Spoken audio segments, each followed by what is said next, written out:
RJD में जो सबसे सीनियर लीडर है, पढ़ा लिखा, बिहार के साथ साथ केंद्र की राजनीति करता हो, उससे बिहार की जनता का 3-4 सवाल है जो तेजस्वी यादव ने बिहार में ब्रह्मास्त्र चला है 2025 इलेक्शन जीतने के लिए, उससे संबंधित जवाब तो देना पड़ेगा। और जवाब वो दे जो अपने आप को सबसे सीनियर लीडर तेजस्वी यादव का सलाहकार या तेजस्वी यादव से भी अपने आप को बड़ा नेता समझता हो। हालांकि आरजेडी में कोई ऐसा है नहीं, लेकिन फिर भी जो है वो इसका जवाब दे तो ज़्यादा बेहतर रहेगा। और ये जवाब देने के बाद अगर बिहार की जनता संतुष्ट हो जाए तो बिहार की जनता तेजस्वी यादव को पूर्ण बहुमत से, आरजेडी को पूर्ण बहुमत से बिहार का मुख्यमंत्री बना दे, बहुत खुशी होगी। लेकिन इन तमाम सवालों के जवाब देने के बाद तेजस्वी यादव का कहना है कि हम बिजली फ्री देंगे, 2,500 महिलाओं को देंगे, इसके अलावे जो पेंशन है, सामाजिक पेंशन, वो 1500 करेंगे, 500 में सरेंडर देंगे और 200 यूनिट बिजली फ्री करेंगे, इसके अलावे नौकरी भी देंगे। तो तेजस्वी यादव के पास क्या विजन है, और इस पूरा रिपोर्ट को जब आप देखेंगे और इसका जवाब मिल जाए तो हम समझते हैं कि बिहार की जनता तेजस्वी यादव को सचमुच बिहार का मुख्यमंत्री बना दे। तो 200 यूनिट फ्री में बिजली हम लोग जो है हर घर लोगों को उपलब्ध कराएंगे। तो तेजस्वी यादव 200 यूनिट बिजली फ्री देंगे बिहार वासियों को।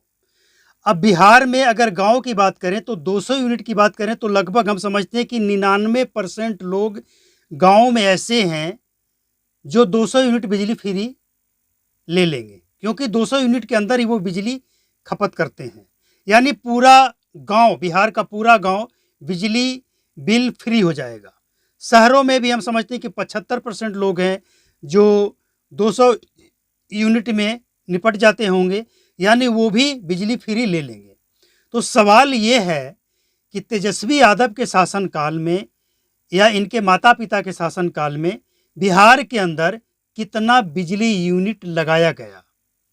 जो बिजली यूनिट लगाया गया है बिहार के अंदर, वो 20 साल पहले या 20 साल बाद, यानी नीतीश कुमार के शासनकाल में या कब।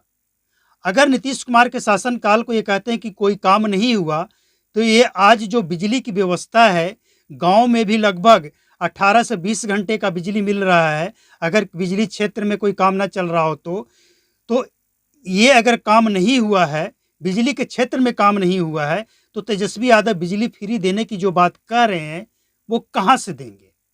नया यूनिट क्या ये बिहार में लगाएंगे तब देंगे, या फिर उसी यूनिट से देंगे? और अगर नया यूनिट लगाएंगे तो इनके पास क्या विजन है, कैसे लगाएंगे, कहाँ से पैसे लाएंगे? ये सारा विजन जनता के सामने रखना होगा कि आप जो फ्री देने की बात कर रहे हैं उसके लिए आपके पास क्या विजन है। आपके शासनकाल में बिहार में बिजली व्यवस्था क्या थी, सबको पता है। नीतीश कुमार के आने के बाद बिहार की बिजली व्यवस्था क्या है, ये भी सबको पता है।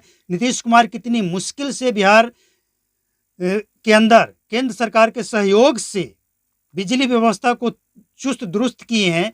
और आप जब फ्री देंगे तो इसके बाद कितनी घंटे बिजली मिलेगी, ये भी बात करना होगा।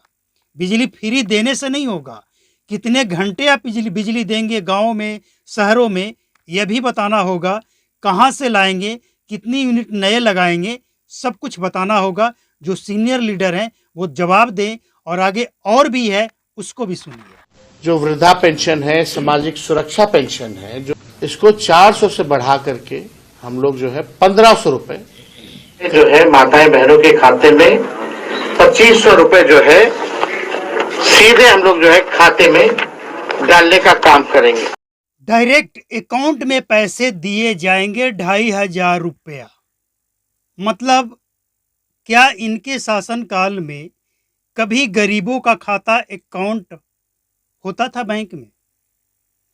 कभी इनके महागठबंधन के शासनकाल, केंद्र में 60 साल, राज्य में 15 साल ये खुद रहे हैं बिहार में, इनको कभी ख्याल आया कि गरीब से गरीब, जबकि ये गरीबों की राजनीति करने की बात करते हैं, गरीब से गरीब व्यक्ति भी बैंक से जुड़े?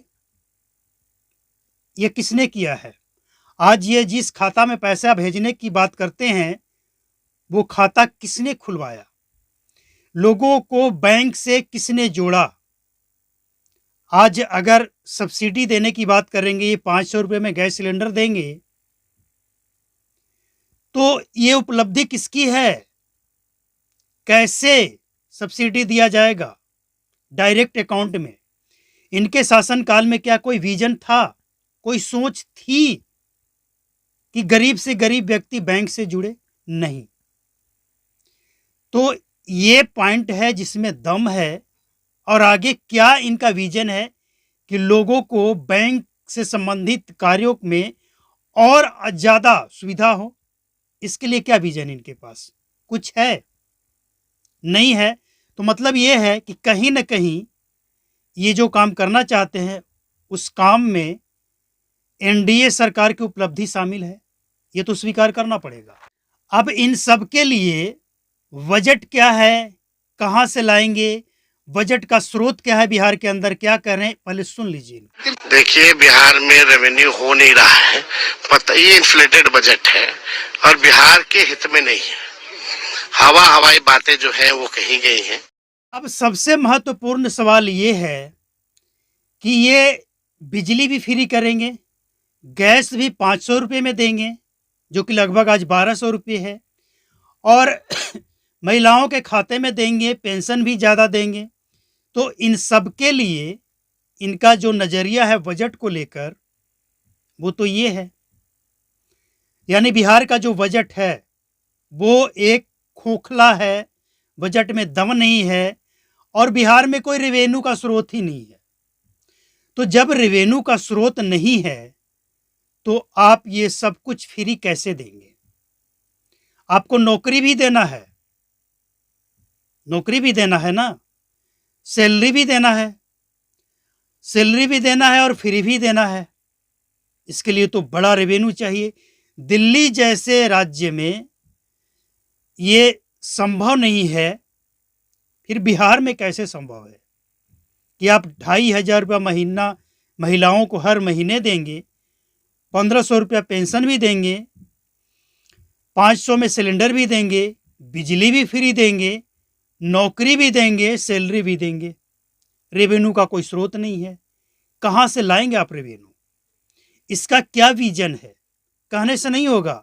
बिहार के जनता को मूर्ख मत बनाइए, विजन बताइए कि इसके लिए आपके पास क्या विजन है, कितना बजट लगेगा, कितना रेवेन्यू है, कहाँ से अतिरिक्त लाएंगे, इसका डेटा चाहिए।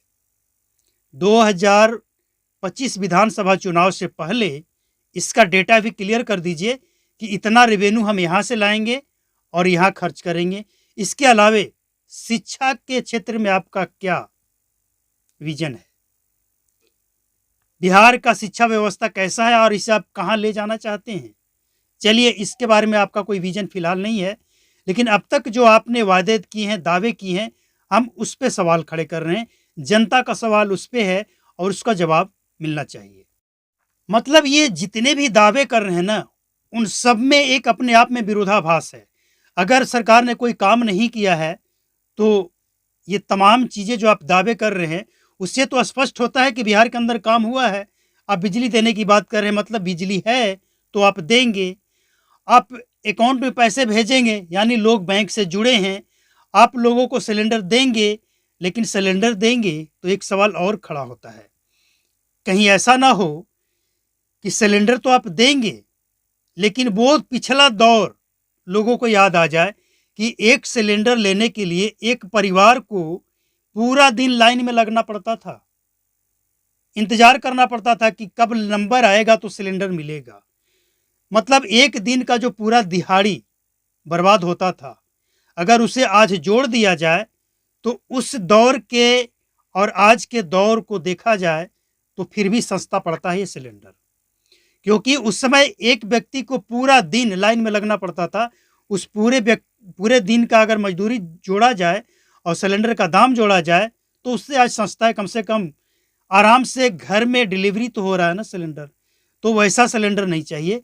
सिलेंडर जिस तरह से आज होम डिलीवरी हो रहा है वैसे सिलेंडर चाहिए, और सस्ता भी चाहिए। अगर आपके पास कोई विजन है तो, और नहीं है तो फिर जनता को बेवकूफ़ बनाना बंद कर दीजिए।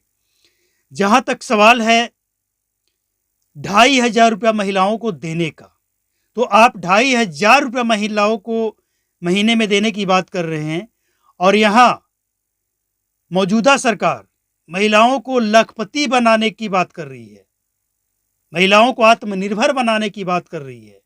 हम फ्री नहीं देंगे, आप मेहनत करो, उससे कमाओ और लाखपति बनो। आप जो मेहनत करेंगे, आपकी जो सोच होगी, आपका जो विजन होगा, हम उसमें सहयोग करेंगे। तो बिहार की जनता पढ़ी लिखी है, महिलाएं भी समझदार हो चुकी है, और बिहार में एक बात सच है कि जो सबसे ज़्यादा महिलाओं के ऊपर जिस पार्टी का, जिस नेता का फोकस होगा, बिहार के अंदर जीत उसी की होगी। महिलाएं आज चाहती है कि वो आत्मनिर्भर बने, वो चाहती हैं कि अपने आप को सुरक्षित महसूस करे। तो वादे करने से पहले तमाम चीज़ों का विश्लेषण कर लें, उसका विजन तैयार कर लें, और उस विजन के साथ ये सब कुछ पब्लिक के सामने रखें। वरना ये समझा जाएगा कि ये आम आदमी पार्टी का जो 1,000 रुपये महीना देने का वादा था ना, अभी तक नहीं मिला है, 2 साल निकल गया, वही दावा तो नहीं है। तो बाकी जनता खुद समझदार है, सोशल मीडिया का ज़माना है। अगर ये रिपोर्ट, ये खबर, ये विश्लेषण आपको अच्छा लगा हो तो शेयर करें, चैनल को सब्सक्राइब करें और लाइक भी करें। नमस्कार, जय हिंद,